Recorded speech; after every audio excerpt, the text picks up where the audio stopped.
If there was a slogan that Tristin lives by, I think it would be everything happens for a reason. Everything revolved around soccer, and I fell in love with it. As a goalkeeper, you kind of have to be able to be comfortable being by yourself at times.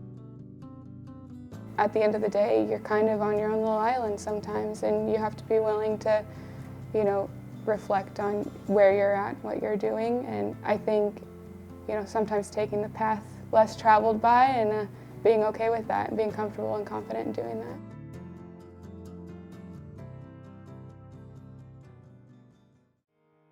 Tristin Stuteville ended her Ball State career in November as one of Ball State's most decorated goalies. But in a sport where Tristin makes the saves, it was Tristin's support that saved her.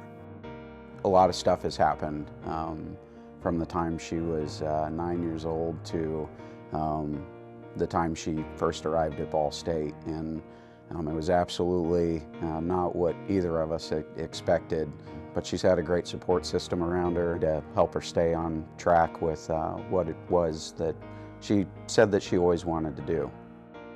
I realized that I really wanted to play soccer when it was the thing that was always in the back of my head. You're the only one in the back that can see the entire field. You're the only one in your position.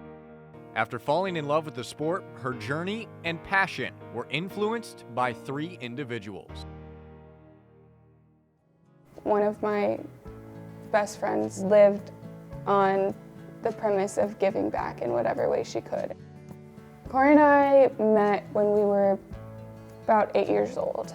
We learned at the time that we played for rival clubs, but as we grew up, we ended up playing on the same club team. Tony DeChico was the women's national team coach when they won the Olympics and the World Cup. He has been my mentor through most of my life, and he's always been one, when he found out that I wanted to coach, that's been able to help me see the open doors. And because of Tony, I knew that my goals and where I wanted to go after soccer weren't impossible. Ben was one of my staff coaches at Soccer Plus as well. Ben was going to get the most out of me. I was going to work harder than I had ever thought I could work before. And Ben always told us to find your color.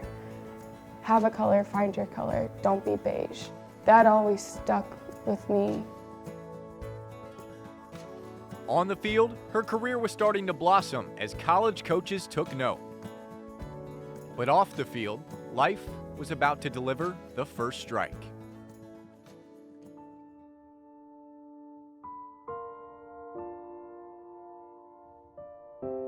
When we were 13, she got diagnosed with Ewing sarcoma, and she ended up going through chemo and radiation and everything like that. And there was a time when they told her that she had a 5% chance of making it. But she pulled through, and it's kind of a testament to her character because she's a fighter, and she always has been. And she left for school, and I think it was a week or two in to her classes, she was transported back to Children's Mercy. And they realized that they hadn't scanned from her hip to her knee. And by the time they caught it, it was too late. It was everywhere. It was like the news that nobody wanted to hear.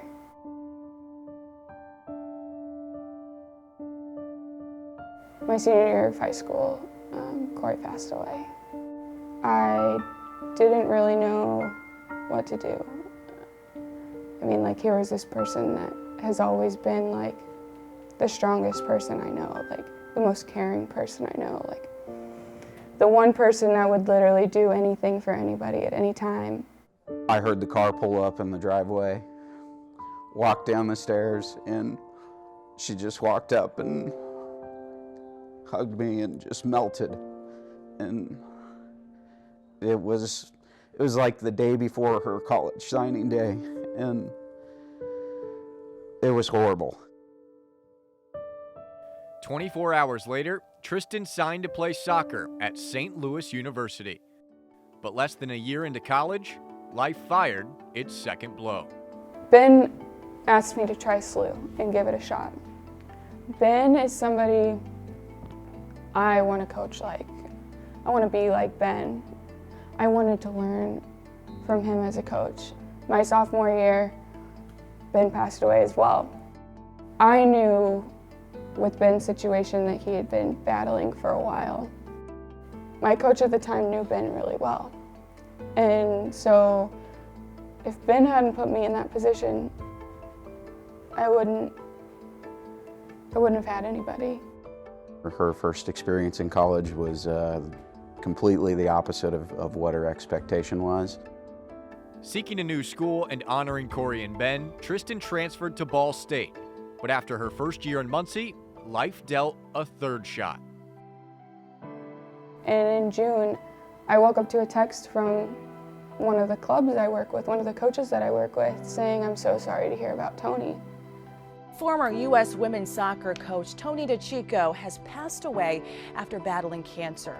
I opened up my phone and there was like his service arrangements and the news and everything, and I was like, where did this come from? And it turns out he had been fighting it for quite a while, but it just stayed within the family. He had been the rock in her soccer life since she was 8 years old, and he never treated her ideas or her decision at an early age that I want to be a coach, that I want to play professionally. He never did anything to discourage that and let her understand how important it was for her to have those dreams.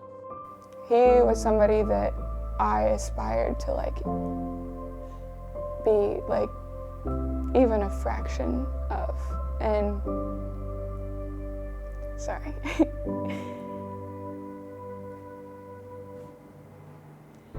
I wouldn't be here without him today. I wouldn't have fallen in love with this position at 8 years old. I wouldn't have believed that I could be here at this school playing Division I soccer without him. I